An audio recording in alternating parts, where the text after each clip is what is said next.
Well, hello everybody that's joining us today. This is a special recorded session.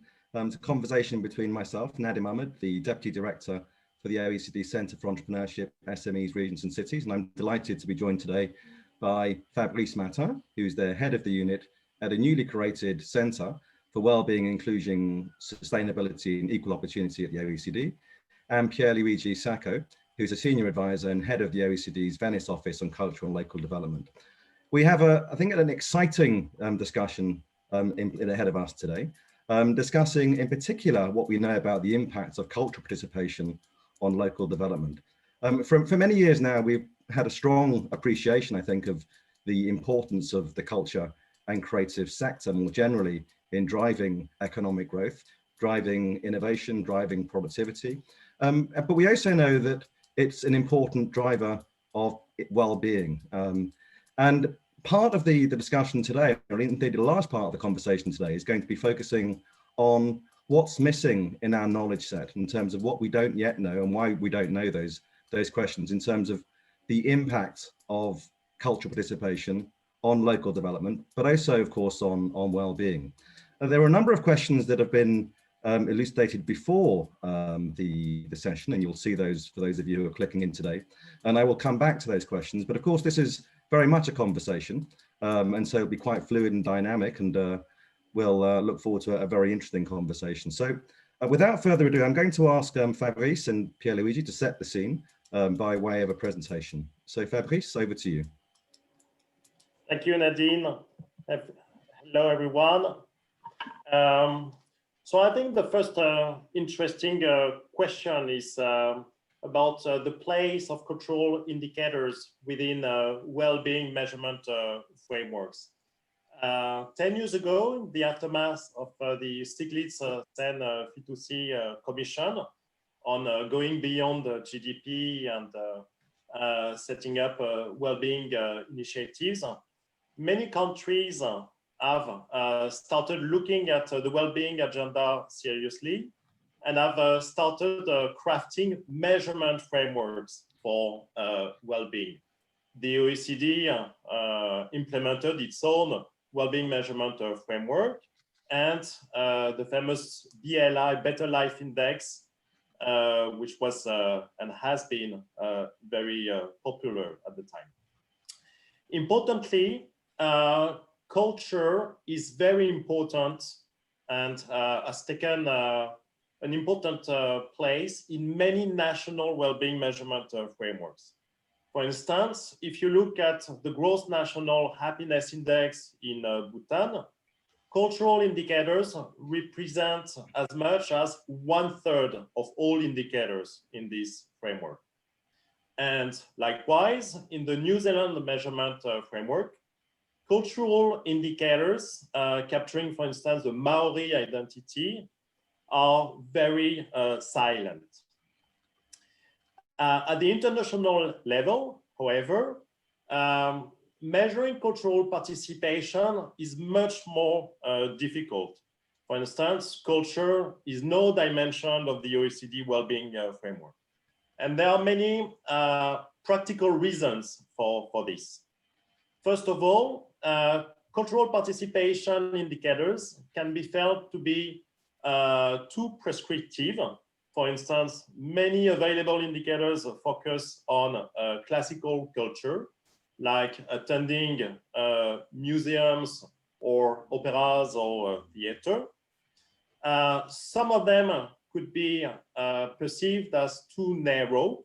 For instance, they focus on inputs to the cultural sector, like subsidies and expenditures or specific amenities, whereas they should focus on cultural participation outcomes.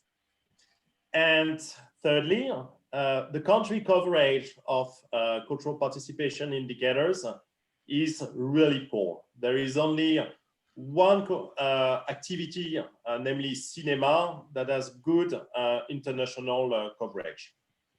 So I think that in the end, those measurement difficulties reflect two main issues.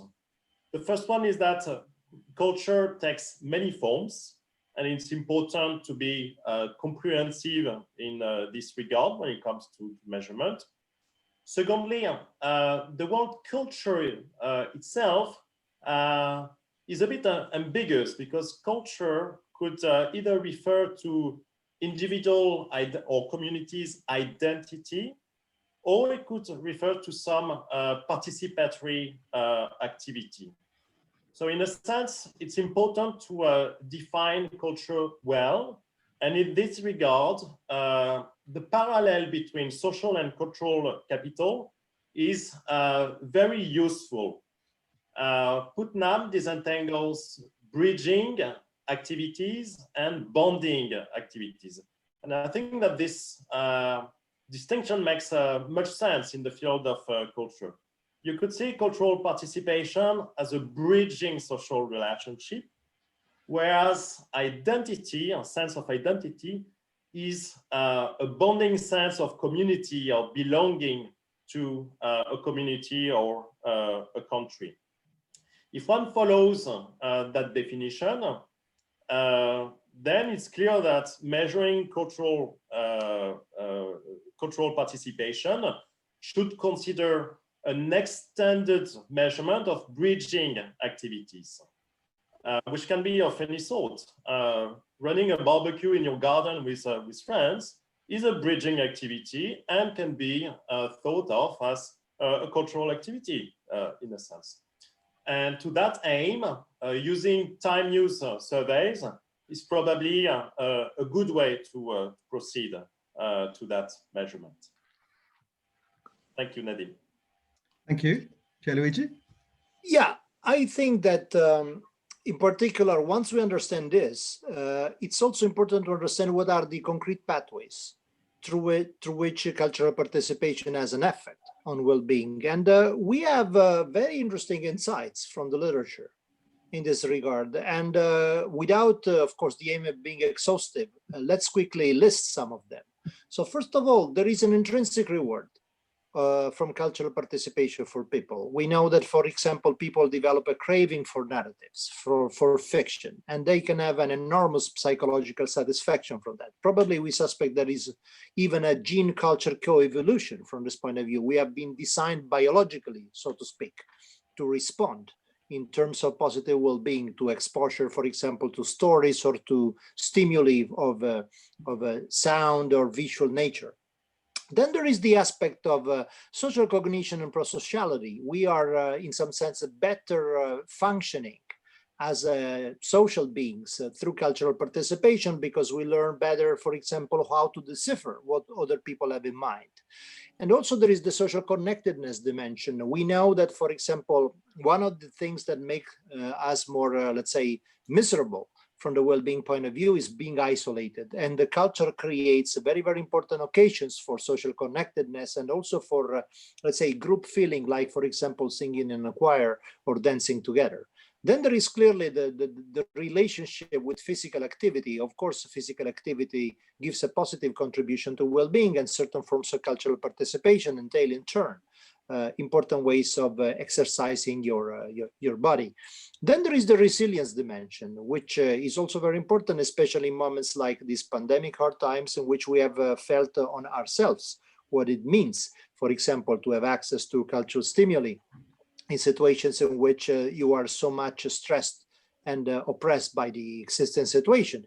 Then there is the eudaimonic sense making, what kind of purpose you derive in life, what kind of goals you set forth to pursue, and how culture can contribute to the intelligence of these goals and also to the pursuit.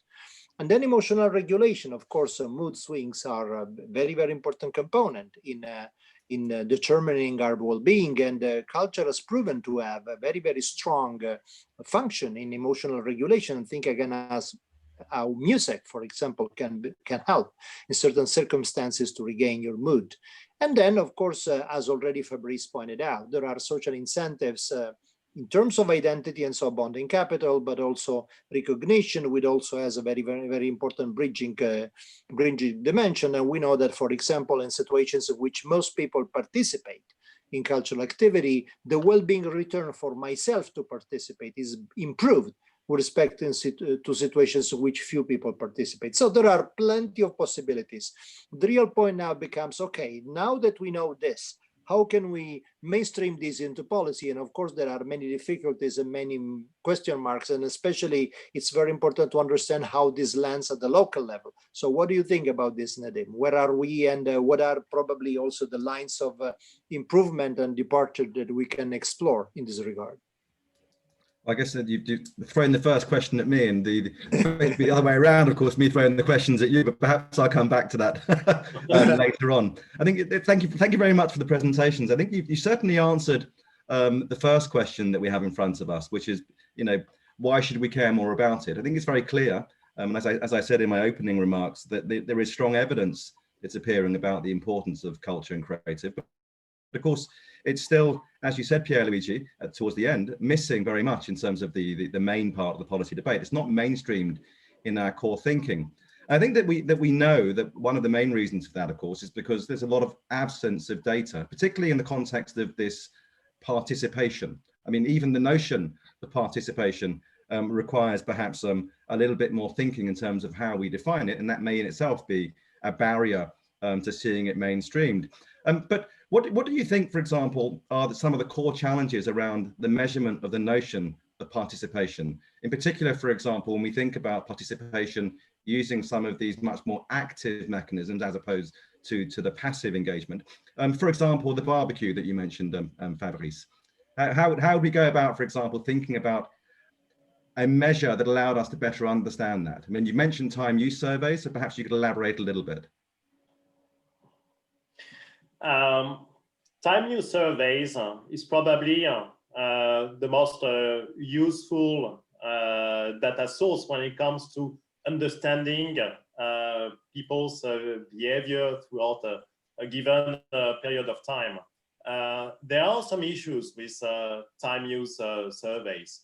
The most important one is the lack of comparability across countries. There is an effort in harmonization that is currently being done, both at the European level, and the OECD is also trying to push for better harmonization across countries. There is a second aspect that is very interesting in time use surveys, which is that it allows you to correlate cultural activities with experienced well-being, and also obviously other socioeconomic characteristics.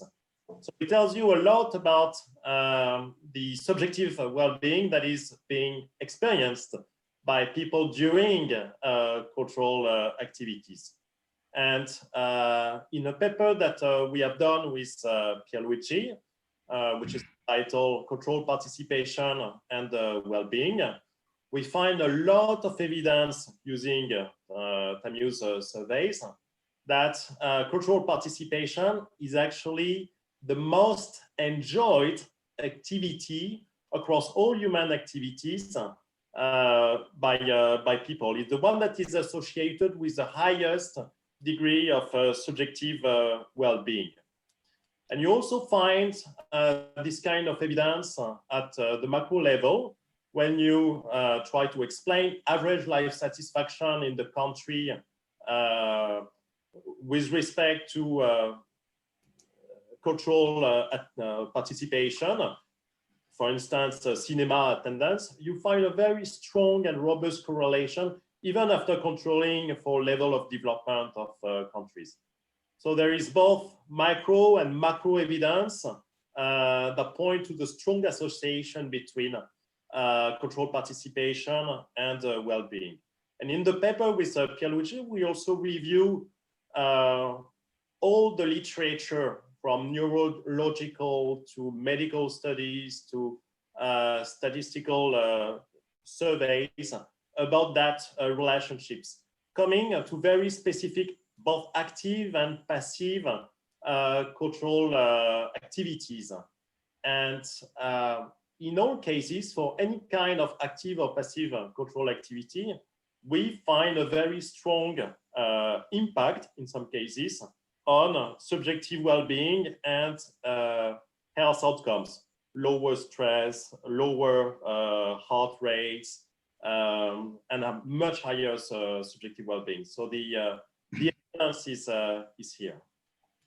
Thank you, Fabrice. Pierluigi, so given all of that, why within the current frameworks that we have in front of us, has this notion of participation been so, to some extent, left behind in the conversation? What's the issue there? Why aren't we seeing more measures of cultural participation in our core cultural indicators?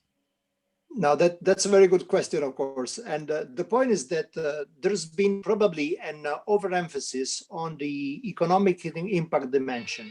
So the kind of cultural participation that tends to be overemphasized is the one that has to do with paying access, and so a direct economic impact. Whereas the very notion that by simply experiencing culture, people are improving their well-being has been somehow overlooked.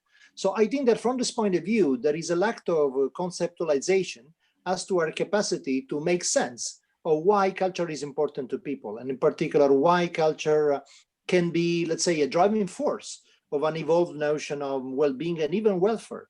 So from this point of view, I think that there is a urgent need to mainstream this kind of new perspective to policymakers, because at the moment for policymakers, there is a pressure to be accountable, and so they can be accountable on economic terms, but in social behavioral terms is more difficult. And so for the reason that Fabrice just emphasized, if we have a better measurement framework, we could also make the difference from this point of view, and also give them concrete incentives to make a more active use of cultural participation as a policy lever.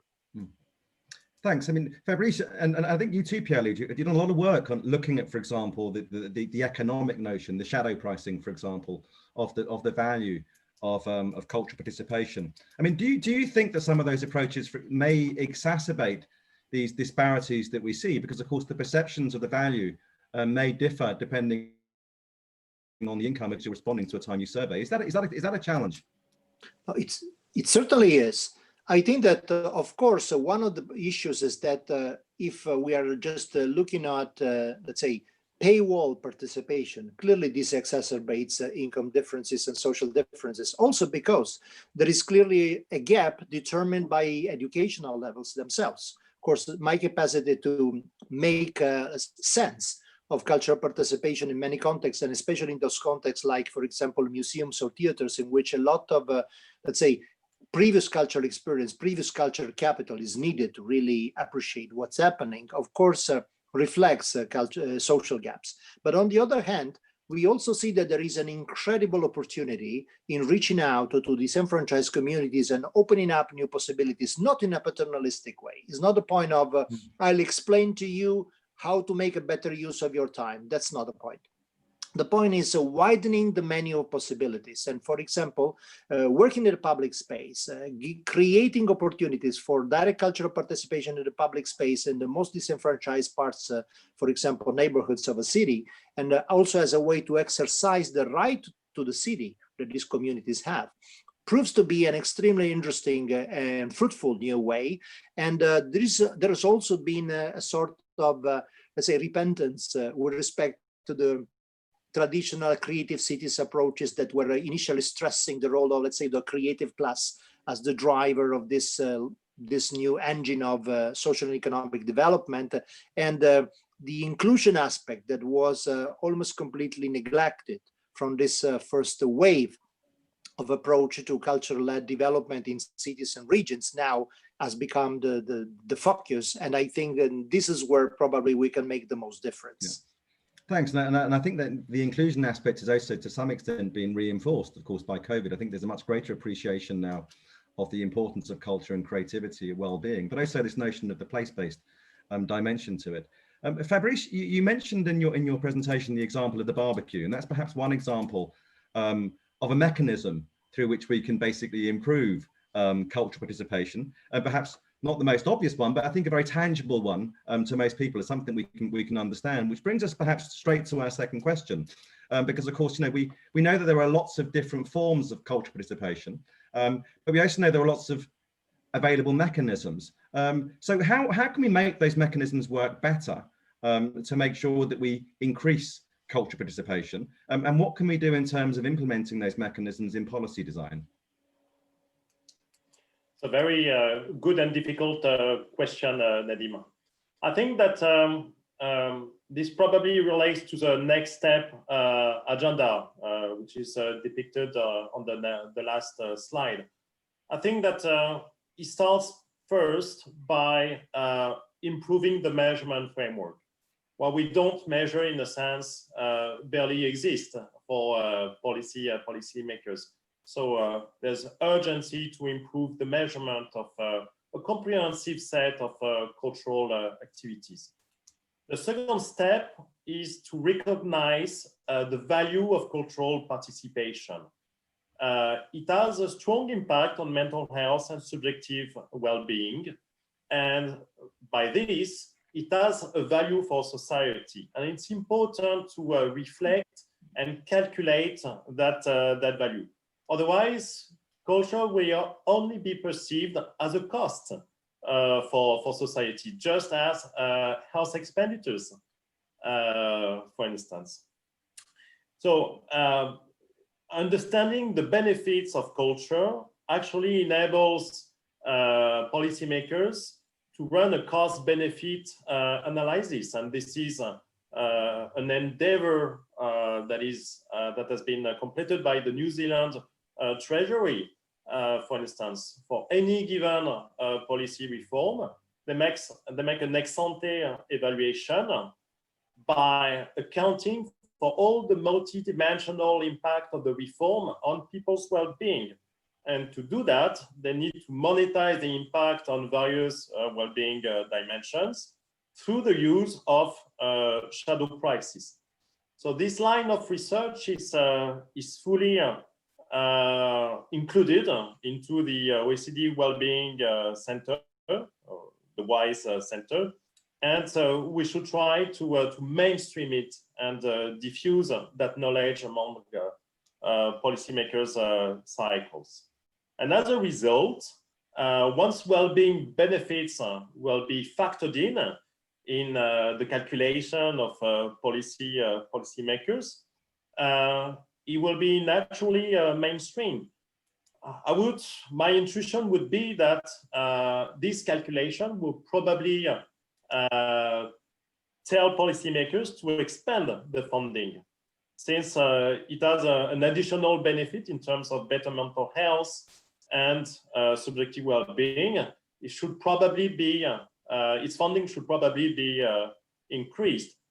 How it should be then allocated, it comes back to the inclusion question that you were asking, which is a very important one.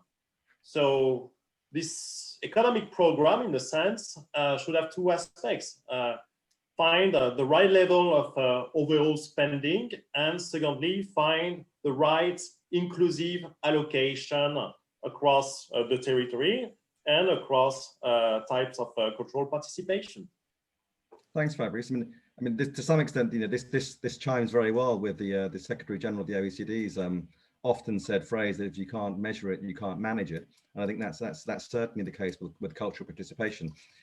You mentioned this multidimensionality of the concept more generally, and I think the interlinkages, certainly in terms of culture with other aspects of our lives. And one of the things that occurred to me, certainly in preparing for this event, was of course that those at the lower end of the income scale may have not just lower opportunities or lower potential to engage in cultural participation or to use cultural assets, but also less time.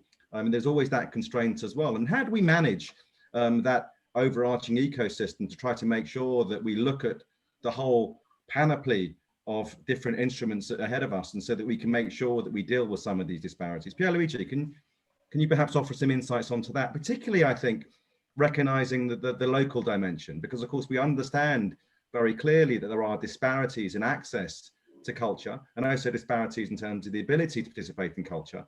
But a lot of those disparities are also place-based. We don't all live, for example, next to the cultural centres, even of course that's not the only mechanism that we have to engage. But how do we overcome some of those difficulties at the local level? Well, at the local level, first of all, there are often very interesting locally ingrained forms of cultural participation that we don't recognize as such. For example, I conducted recently a research on Naples, which is one of the most problematic cities in Italy in terms of dysfunctionality of let's say, public services, connectedness, and so on and so forth. And nevertheless, we found that, for example, the level of resilience, the level of psychological well-being from cultural participation was higher than expected for cities in the same conditions. And the reason was that there is a pervasive, for example, form of popular culture that has to do with, for example, and song and public communication and so on, that was completely under-recognized.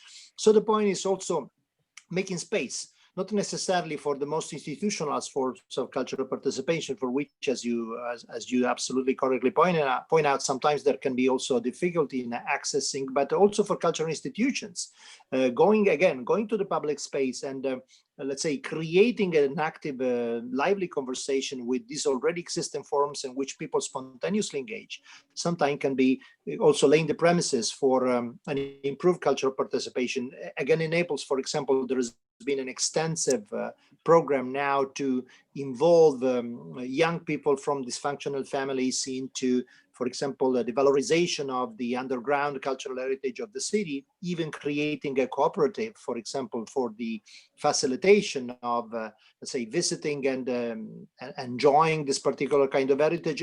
This even turned into a job for those people. So not necessarily cultural participation has to do with finding some leisure time for doing this.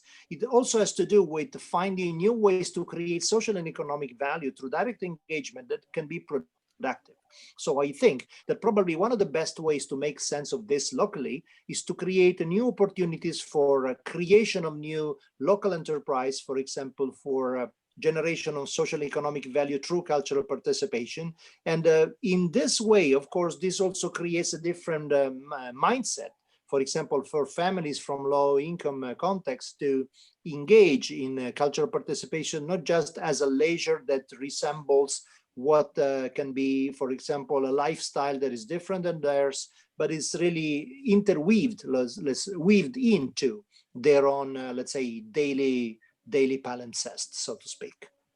Okay, I mean, that's a very interesting point, because of course, and we often forget, for example, that the ecosystem involves all of us. And it's not just, for example, governments that have mechanisms or levers to pull on, or us as individuals who can engage, but there's also a firm dimension. And, the firms themselves can also facilitate this, either through the creation of new firms and new opportunities for people to engage in culture, but also to some extent, existing firms. I mean, there are the universe of firms that are out there, they may not be actively engaged in culture. But do you think, for example, when we think more about these broader notions, for example, today that are emerging on the landscape, for example, these notions of ESG and CSR and social responsibility of firms, do you think there's also an opportunity or an incentive for firms to also capitalize and basically appreciate the value of engaging in that space, generating spillovers that work for them, but also communities as a whole? Do you think there's an important space that they can play? Perhaps Fabrice, you can jump in and say something on that. I would love to, yes. We have this research paper, which will be forthcoming very shortly, on the impact of quality of the working environment on workers' well-being.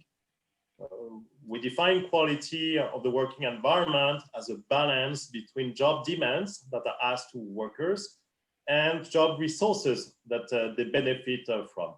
And we consider a very wide nature of determinants, demands and resources.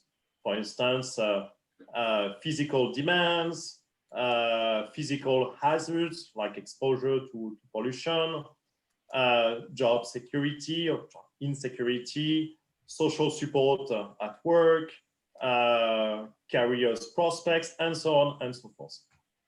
And actually, the type of job demands and job resources that have the most impact on workers' well-being, also health, measured as a number of days of sickness, is variables linked to social interaction between workers or between workers and managers. So intimidation and discrimination at work has a huge adverse effect on workers' well-being and health.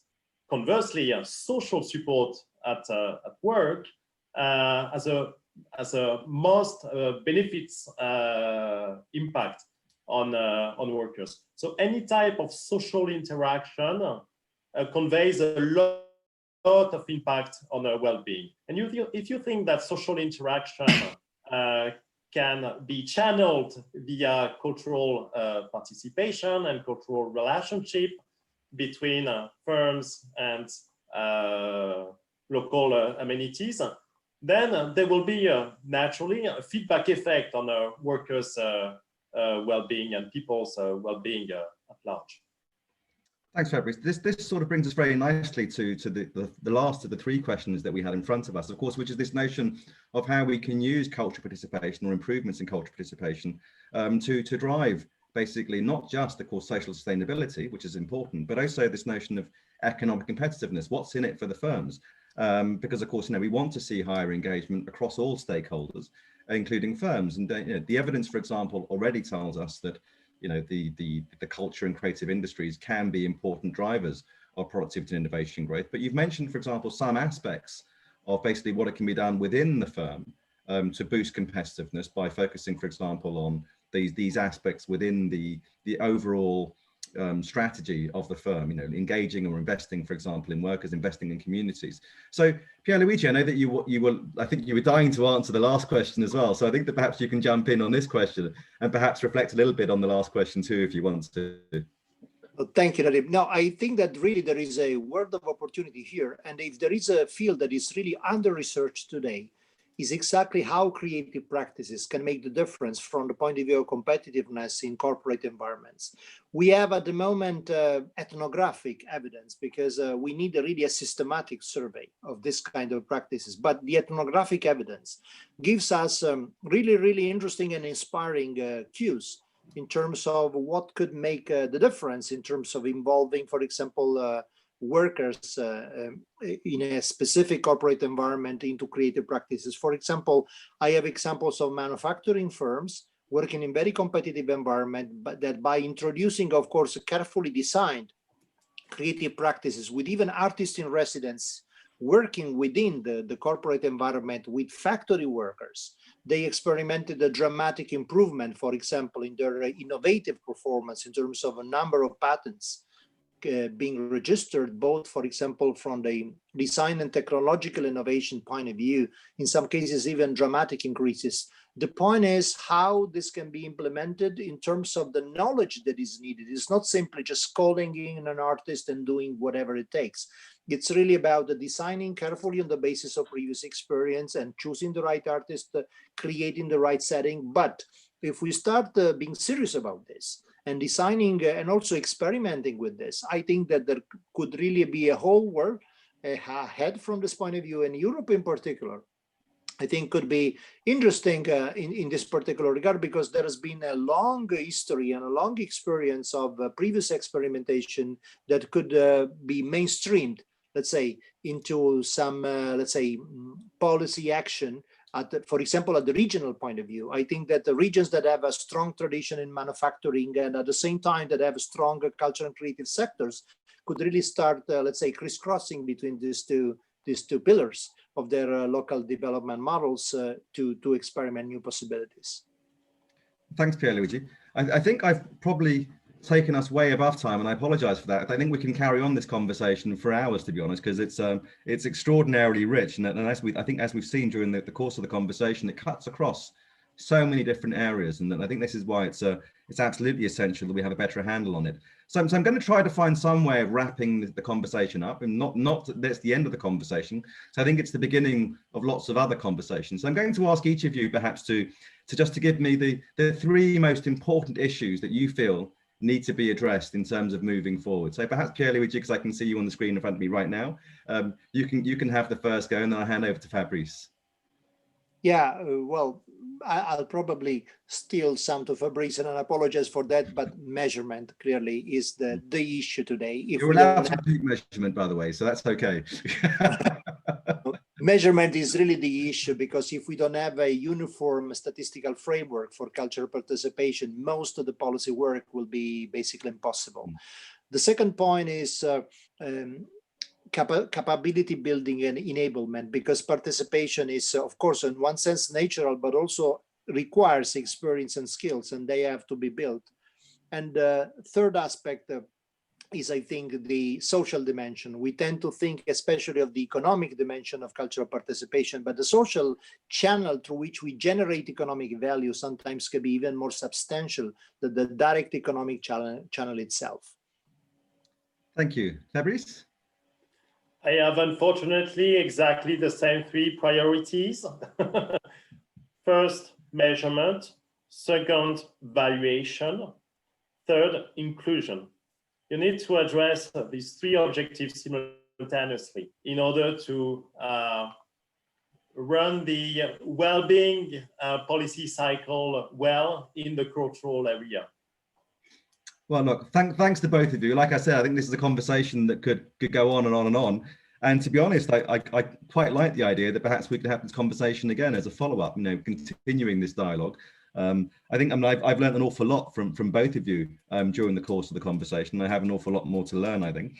But certainly, I think there's significant value in continuing this type of dialogue. I mean, my takeaways were not perhaps accidentally exactly the same as yours. I mean, certainly, I think measurement is very much front and center of basically tackling the issues that we had ahead of us, because the measurement itself embodies this notion of developing this broader framework that allows all the interlinkages to be crystallized in a way that we don't currently see them. I think that's one of the reasons why we don't see perhaps a much more mainstream of the concept in the way that we think about policy making. The absence of basically the idea, the absence of the ability to quantify it is stymieing, I think, the importance of it in terms of driving through not just economic growth, but also, of course, well-being. And I think paramount to the conversation, I think, is the realization, the increasing realization that there are large disparities here, and those disparities are having a profound impact in terms of our ability not just to engage, of course, but our ability to capitalize on the benefits that come through from higher cultural participation. So I think that I'm going to leave it there. I mean, and like I said, I very much would like the opportunity of having this as a series of conversations, because I think I've felt that the whole conversation has been very valuable. So I'd like to say thank you again to Pierluigi, and thank you again to Fabrice, and I look forward perhaps to another round of conversations. So thank you all. Thank you, Nadim. Thank you very much.